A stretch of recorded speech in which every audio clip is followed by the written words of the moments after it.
हैरानियां ही बहुत ने असीं कले चंगे क्योंकि खामियां ही बहुत ने ना प्यार दी लोड़ नहीं परेशानियां ही बहुत ने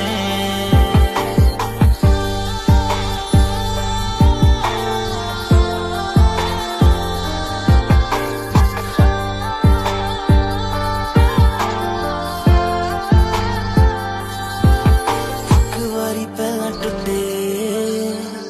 हुण विछड़े ही रहन दो सानू तुसी ना समेटो बस बिखरे ही रहन दो एक बारी पहला टुटे हुण विछड़े ही रहन दो सानू तुसी ना समेटो बस बिखरे ही रहन दो कट्टे यादां वाली कैद जैपी ख्यालां दा गुलाम नहीं हो चाहिदी आजादी